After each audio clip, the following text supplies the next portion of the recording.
नमस्कार, मी भाग्यश्री गढवाल आज सत्य क्रिएशन्सच्या माध्यमातून आपल्याशी संवाद साधतेय. सत्य क्रिएशन्सच्या नीता शेंडे आणि ज्योती पोपटी यांची मी खूप आभारी आहे की आज त्यांनी मला इथे थोडं आपल्याशी संवाद साधण्यासाठी बोलवलं. तर गेले 3-4 दिवस आपण बघतोय या सत्य क्रिएशन्सच्या माध्यमातून आर्ट थेरपी आणि मानसिक स्वास्थ्य याबद्दल काही माहिती आपल्याला दिली जाते आणि ह्यातीलच पुढचा एक टप्पा म्हणून मी सुद्धा आज हा प्रयत्न आपल्या पुढे करते आहे. आपण जर बघितलं तर आज आपण विविध प्रकारच्या स्ट्रेसना, विविध प्रकारच्या ताणांना, टेन्शन्सना तोंड देतो आहोत. म्हणजे बघा, आपली मुलं जी विविध स्पर्धा परीक्षा, अभ्यासाचं टेन्शन किंवा एकमेकांबरोबर केली जाणारी कंपॅरिझन या सगळ्यांचं टेन्शन लहान मुलांना येतंय किंवा विद्यार्थ्यांना येतंय. स्त्रियांना घर, ऑफिस, मुलं, संसार हे करताना त्यांची तारेवरची कसरत होतीये. पुरुष माणसं त्यांचे बिझनेसेस, त्यांची ऑफिसमधली काही कामांची वर्क प्रेशर्स, फॅमिली लाईफ आणि घेतली गेलेली विविध कर्ज, त्यांचे हप्ते फेडणं या सगळ्यामध्ये त्यांना सुद्धा थोडंसं टेन्शन किंवा प्रेशर हे येतच आहे. आपण जर वृद्धांचा विचार केला तर त्यांना सुद्धा त्यांचे रिटायरमेंट प्लॅन्स, त्यांची वयाप्रमाणे येणारी काही आजारपणं, काही वृद्धांना आपापल्या मुलांबरोबर असणारे नातेसंबंध याविषयीचं टेन्शन, तर अशी अनेक प्रकारची टेन्शन्स आणि सध्या तर कोरोनाचं एक महाभयानक संकट सगळ्यांवरतीच आलेलं आहे. त्याचं एक भयंकर मोठं टेन्शन आपण सगळेच जण घेऊन वावरतोय. आणि मग ह्यातूनच होतं काय की मनाचा फार मोठा कोंडमारा होतो. आपलं मन आपण कोणापाशीच मोकळं करू शकत नाही. नाही ते टेन्शन्स आपल्या डोक्यावर असतात आणि मग कोणाशी बोलायला नको, मला हे जीवन नको किंवा अंधारात बसून राहणं किंवा काहीही करू नये असं वाटणं, अशा विविध प्रकारच्या समस्यांना लोक सामोरी जातात. यातूनच मग डिप्रेशन, फ्रस्ट्रेशन यासारखे मानसिक नैराश्य येणं यासारखे आजार हळूहळू जडायला लागतात आणि त्यातूनच मग अगदी आपलं आयुष्य संपवण्याचा टोकाचा निर्णय इथपर्यंत लोक येऊन पोचतात. आपण बघतो की अलीकडे शाळा कॉलेजमधली मुलं सुद्धा याला अपवाद नाहीयेत. मग ह्या सगळ्याचा जर आपण विचार केला तर हा प्रश्न आपल्या मनात येतो की हे असं का घडत असावं. तर ह्याचं एकमेव कारण मला असं वाटतं की आपलं मन आपण कंट्रोलमध्ये ठेवू शकत नाही किंवा आपलं मन आपण स्थिर ठेवू शकत नाही. मग हे मन स्थिर ठेवण्यासाठी काय बरं करायला पाहिजे? हे मन स्थिर ठेवता येतं का? तर नक्की येतं. त्यासाठी अनेक मार्ग आज आपल्या समोर अवेलेबल आहेत, उपलब्ध आहेत. त्यातलाच एक मार्ग म्हणजे आर्ट थेरपी. या आर्ट थेरपीमध्ये मग तुम्ही चित्रकार असा, तुम्ही शिल्पकार असा, तुम्ही गायक असा, तुम्ही वादक असू शकता किंवा तुम्ही श्रोता या भूमिकेतून सुद्धा या आर्ट थेरपीचा वापर करू शकता. तर त्यातलाच संगीत ह्या प्रकाराविषयी किंवा म्युझिक थेरपी याविषयी मी आज थोडंसं आपल्याशी बोलण्याचा प्रयत्न करते आहे. तर संगीत म्हणजे काय याचा जर आपण एक विचार केला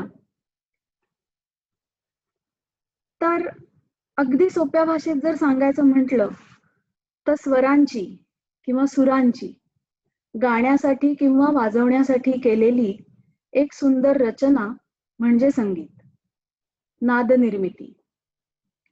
ह्याच्यामध्ये नाद, लय, सूर आणि ताल या सगळ्याचा विचार करून एक सुंदर गुंफण केली जाते. त्याला आपण संगीत रचना असं म्हणू शकतो.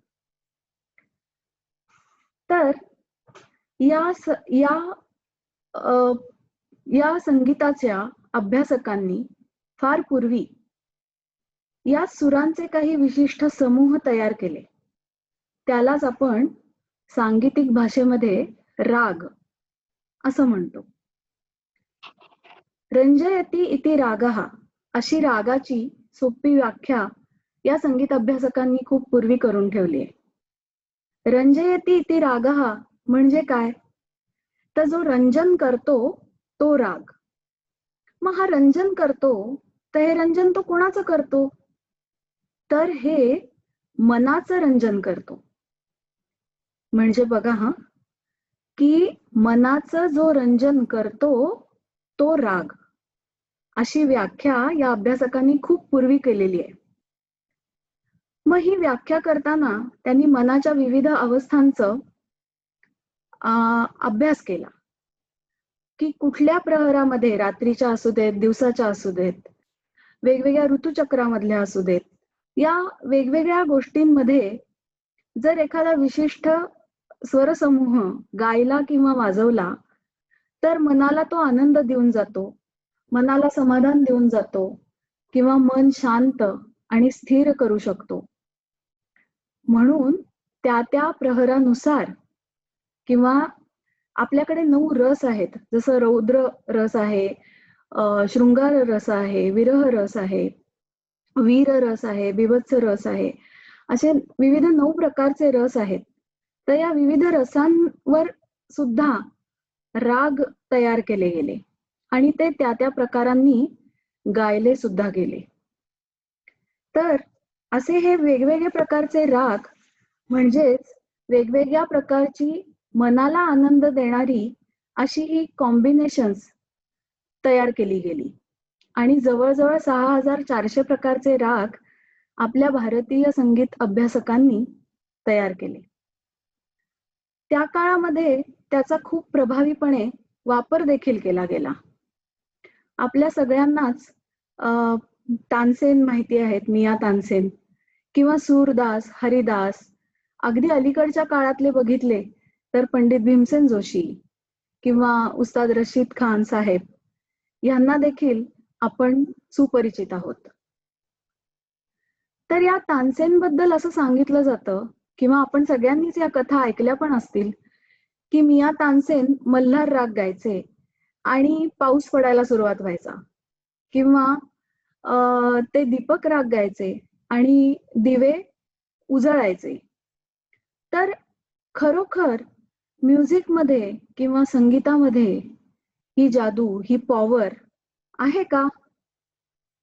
तर अतिशयोक्तीचा भाग आपण बाजूला ठेवूयात. पण जर सर्वांगीण विचार केला ह्या गोष्टीचा, तर मला असं वाटतं की ह्यातली संगीत विषयक असलेली मिया तानसेन यांची समर्पण भावना, त्यांचा अभ्यास, संगीताविषयी असलेली त्यांची ओढ, ही त्यांच्या सुदृढ मनाकडेच आपल्याला घेऊन जाते. संगीतामध्ये जे सामर्थ्य आहे तेच दर्शवते. मनाची शक्ती आणि त्याला संगीताची असलेली जोड किंवा दुसऱ्या भाषेत जर आपण बोललो तर संगीतामुळे कमावलेली किंवा मिळालेली मनाची आंतरिक शक्ती ते वैश्विक शक्तीशी जोडू शकले आणि म्हणूनच हे असे चमत्कार घडवू शकले. तर मला असं वाटतं की ह्या मनामध्ये खूप मोठी ताकद आहे आणि आपल्याकडे संगीत या विषयावरती खूप संशोधनं झालेली आहेत आणि अजूनही सुरू आहेत.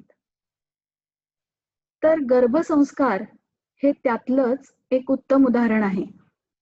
विशिष्ट प्रकारच्या संगीताचा किंवा तालाचा, श्लोकांचा वापर हा गर्भसंस्कारांमध्ये केला जातो आणि त्याचा थेट संबंध हा गर्भवाढीशी असतो.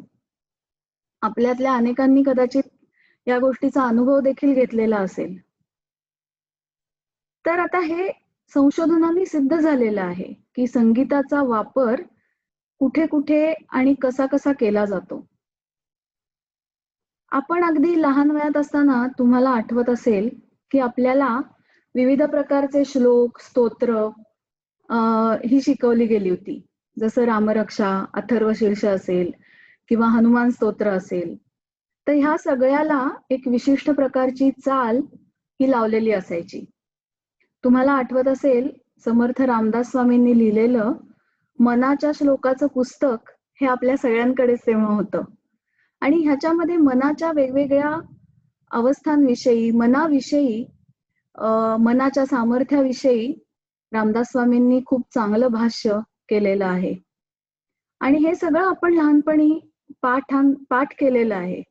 आणि ते पाठ करत असताना आपण स्वरांची साथ आपल्याबरोबर घेत पुढे गेलेलो आहोत. दुसरी मला गोष्ट अजून एक अशी वाटते, की आठवते म्हणजे, की शाळेत असताना कविता पाठांतर आपल्याला करायला लागायचं. तर त्या कविता नुसते शब्द या स्वरूपामध्ये जर लक्षात ठेवायचा प्रयत्न केला, तर त्या कधीही लक्षात राहायच्या नाहीत. पण त्याच कवितांना जेव्हा चाली लावल्या जायच्या, तेव्हा त्या कविता अतिशय उत्तम रीतीने पाठ व्हायच्या. तर इथे आपल्याला विसरून चालणार नाही, की तिथे सुद्धा आपल्याला स्वरांचं किंवा सुरांचं काय म्हणूयात, जोड ही लाभलेली होती. तर सांगायचा मुद्दा माझा हाच आहे, की संगीत किंवा स्वर, नाद, लय आणि ताल आपण सगळेच जण खूप लहानपणापासून आपल्या सोबत घेऊन पुढे आलेलो आहोत. आपल्याकडे कीर्तनं, भजनं किंवा गोंधळ, जागरण ह्याची पण एक परंपरा आहे. आणि यामध्ये सुद्धा म्युझिकचा खूप प्रभावीपणे वापर केलेला आपल्याला दिसतो. अनेक उत्सवांमध्ये जसं गणेशोत्सव आहे, नवरात्री आहेत, मंगळागौरी आहे, इथे सुद्धा संगीताचाच वापर केलेला आपल्याला आढळतो. म्हणजे बघा, गणेशोत्सवामध्ये गणपतीच्या मिरवणुका निघाल्या आणि ढोल, ताशे, नगारे यांचे तालबद्ध नाद सुरू झाला, की आपण आपलं देहभान विसरून ते सगळं अनुभवत असतो.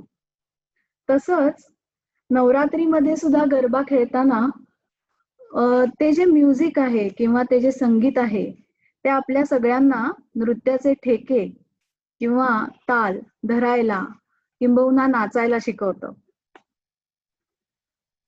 आणि गंमत म्हणजे हे सगळं अनुभवत असताना आपण आपली टेन्शन्स, स्ट्रेस हे सगळं विसरून हे सगळं जगत असतो. सो मला असं वाटतं, की म्युझिकची हीच एक मोठी ताकद आहे, की तुम्ही तुमचे टेन्शन्स, तुमचे स्ट्रेस, तुम्हाला असलेली दडपणं हे सगळं तुम्ही बाजूला ठेवू शकता, जेव्हा तुम्ही संगीताचा आस्वाद घेत असता. म्हणजे बघा, काही जण आहेत आपल्यातली जी रेग्युलर जिमला जातात. आणि तिथे जर तुम्ही बघितलं तर तिथे सुद्धा अशा प्रकारचं म्युझिक लावलेलं असतं, की जेणेकरून तुमच्यामध्ये खूप एक एनर्जी येईल आणि तुम्ही उत्तम प्रकारे व्यायाम करू शकाल. किंवा दुसरं एक उदाहरण या कोरोनाच्या काळामध्ये माझ्या समोर असं आलं, की काही ॲप्लिकेशन्स अशी आहेत आज अवेलेबल, की तुम्ही गायक नसाल, पण त्या ॲप्लिकेशन्स तुम्ही जर ती तुमच्या मोबाईल फोनवरती डाउनलोड केलीत आणि त्याचा योग्य वापर केलात, तर तुम्ही काही गाणी ही स्वतः सुद्धा रेकॉर्ड करू शकता आणि तुम्ही स्वतःच्या मनाला बिझी ठेवू शकता. आणि ऑफकोर्स यातनं तुमच्या मनाला आनंद, स्थैर्य हे मिळतच असतं. तुम्ही टेन्शन्स काही काळापुरती का होईना बाजूला ठेवत असता. त्यासाठी तुम्हाला खूप क्लासिकल सिंगिंग यायला पाहिजे किंवा रागाभ्यास तुमचा झालेला असला पाहिजे किंवा तुम्ही उत्तम वादक पाहिजे, अशी कुठलीही बंधनं ह्या गोष्टीमध्ये नाहीयेत किंवा या ॲपमध्ये नाहीयेत. आणि तुम्ही ते व्यवस्थितपणे, मनमुरादपणे पाहिजे तितका वेळ घरी राहून तुमची गाणी तुमच्या स्वतःच्या आवाजामध्ये रेकॉर्ड करू शकता. तर हा केवढी मोठी एक अवेलेबिलिटी आपल्याला या टेक्नॉलॉजीने दिलेली आहे आणि ह्याचा आज आपण सगळ्यांनीच नक्कीच विचार केला पाहिजे, असं मला वाटतं. तर संगीतामध्ये खरोखरच खूप मोठी शक्ती आहे, की ते आपल्या मनातले ताण, मनातले विचार हे बाजूला सारून तुम्हाला अ, आनंद देऊ शकतं किंवा तुमचं मन हे एकाग्रपणे एका दिशेने नेऊ शकतं. अनेक मोठ्या-मोठ्या आजारांमध्ये जसं की पार्किन्सन्स आहे, अल्झायमर्स आहेत, अशा मोठ्या आजारांमध्ये सुद्धा हे म्युझिक खूप बेनिफिशियल असतं आणि संशोधनांनी आता असं सिद्ध झालं आहे, की जी पार्किन्सन्समध्ये पेशंट्सची जी अनैसर्गिक हालचाल किंवा थरथर होते, ती थांबवण्याकरता काही पर्टिक्युलर बीट्सचा किंवा पर्टिक्युलर टाइपच्या म्युझिकचा वापर करून ही हालचाल काही काळ मेंदू थांबवू शकतो किंवा काही काळासाठी ही हालचाल थांबते आणि पार्किन्सन्सच्या पेशंट्सना आराम मिळतो. तशीच केस अल्झायमर्सच्या पेशंट्स बाबत आहे.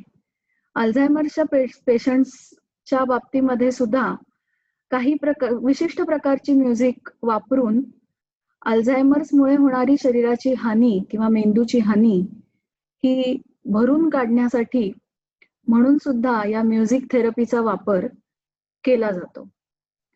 आता हे म्युझिक कुठे-कुठे वापरलं जातं, तर अनेक गोष्टींमध्ये वापरलं जातं. काही म्युझिकल फ्रिक्वेन्सीज अशा आज अवेलेबल आहेत, की ज्याच्यामुळे अगदी सामान्य आजार म्हणजे फ्लू किंवा कोल्ड किंवा खोकला म्हणजे आपण ताप, सर्दी, खोकला म्हणतो.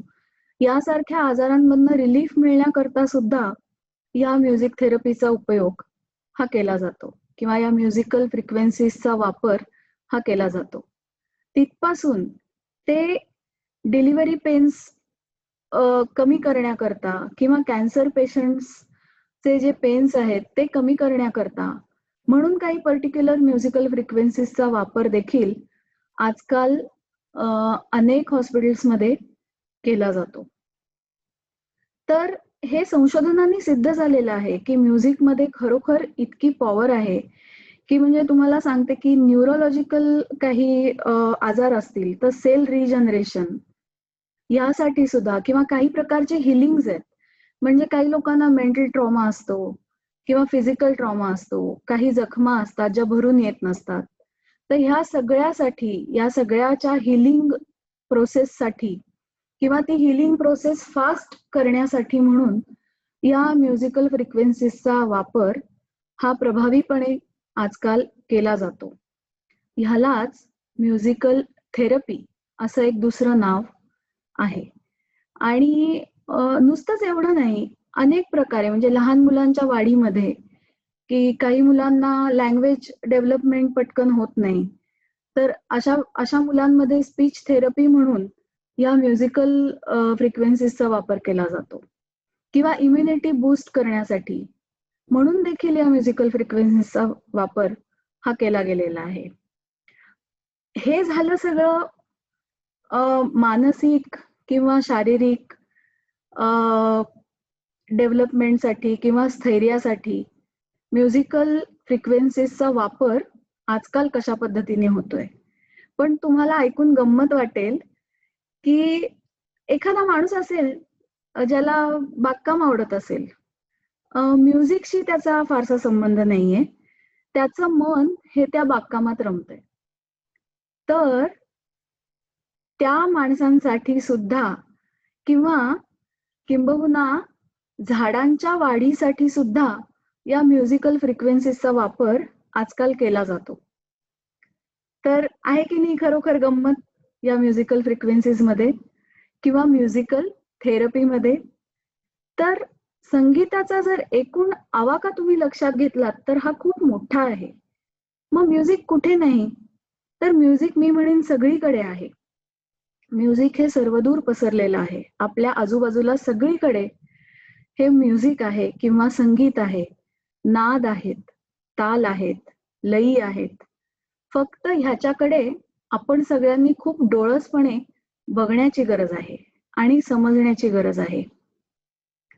योगाभ्यास करणारी लोकं जी आहेत, ती तर जी 7 चक्र आपल्या शरीरात आहेत, त्या प्रत्येक चक्रासाठी एक सूर नेमलेला आहे आणि त्या सुरांचा सुद्धा योगाभ्यास करणारी लोक हे अभ्यास करतात. सो मला असं वाटतं की मनाच्या वेगवेगळ्या अवस्थांवर पॉझिटिव्हली काम करणारं संगीत आज आपल्या सगळ्यांना अवेलेबल आहे आणि त्याचा योग्य प्रकारे वापर कसा करायचा हे आपण शिकायचं आहे. तर आत्ताच मी म्हटलं त्याप्रमाणे की संगीत कुठे नाहीये, तर संगीत सगळीकडे आहे. तुम्ही कुठेही बघा, तुमच्या आजूबाजूला तुम्हाला संगीत दिसेल आणि त्याचा जर तुम्ही योग्य प्रकारे तुमच्या स्वतः करता वापर केलात तर तुम्हाला तुमचं मन आनंदी ठेवणं हे खूप सोपं जाईल आणि मग तुम्ही मनाच्या ताब्यात न जाता मन तुमच्या ताब्यात राहील. तर मित्रांनो, शेवटी काय आहे की हा जो आनंद आहे आपल्या मनाला मिळणारा, हा शेवटी आत्मिक आनंदाकडेच आपल्याला घेऊन जातो. आणि म्हणून तुम्ही गायक असा, तुम्ही वादक असा किंवा तुम्ही एक श्रोता असा, कुठल्याही भूमिकेतून तुम्ही जेव्हा संगीताकडे बघता तेव्हा तुम्हाला संगीताची महानता लक्षात येते. त्याचा किती मोठा आवाका आहे हे लक्षात येतं. आणि हे म्युझिक किंवा हे संगीत हे तुमच्यासाठी सुद्धा तितकंच आनंददायी किंबहुना स्ट्रेस बस्टर ठरू शकतं. सुधीर मोघ्यांची एक कविता मला इथे या ठिकाणी मुद्दाम सगळ्यांसाठी वाचावीशी वाटतेय, कारण खूप सुंदर शब्दामध्ये त्यांनी या सुरांचं वर्णन केलेलं आहे. तर मी त्यांची कविता वाचण्याचा प्रयत्न करते. चराचरातील सूर जागवित खुल्या स्वराने गा, गाणे गा रे गा, गाणे गा रे गा. चराचरातील सूर जागवित खुल्या स्वराने गा, गाणे गा रे गा, गाणे गा रे गा. माथ्यावरची गहन निळाई तो तर घननीळ, माथ्यावरची गहन निळाई तो तर घननीळ. अक्षय वेणू घुमे तीचही वाऱ्याची शीळ. सळसळ त्या झाडातून पळती सूर खुळ्या वाटा, गुणगुणणारे झरे मोकळ्या खळखळत्या लाटा. टपटपणाऱ्या पागोळ्यांचे गाणे एकसुरी, टपटपणाऱ्या पागोळ्यांचे गाणे एकसुरी. कोसळते धबधबे तयांची गहिरी लयकारी. नादा वाचून गीत छेडिती लक्ष लक्ष तारा, नादा वाचून गीत छेडिती लक्ष लक्ष तारा. गुंजत संतत झिमझिमणाऱ्या या पाऊसधारा. प्राण पेरुनी याच स्वरातुनी खुला मोकळा गा, प्राण पेरुनी याच स्वरातुनी खुला मोकळा गा. गाणे गा रे गा, गाणे गा रे गा.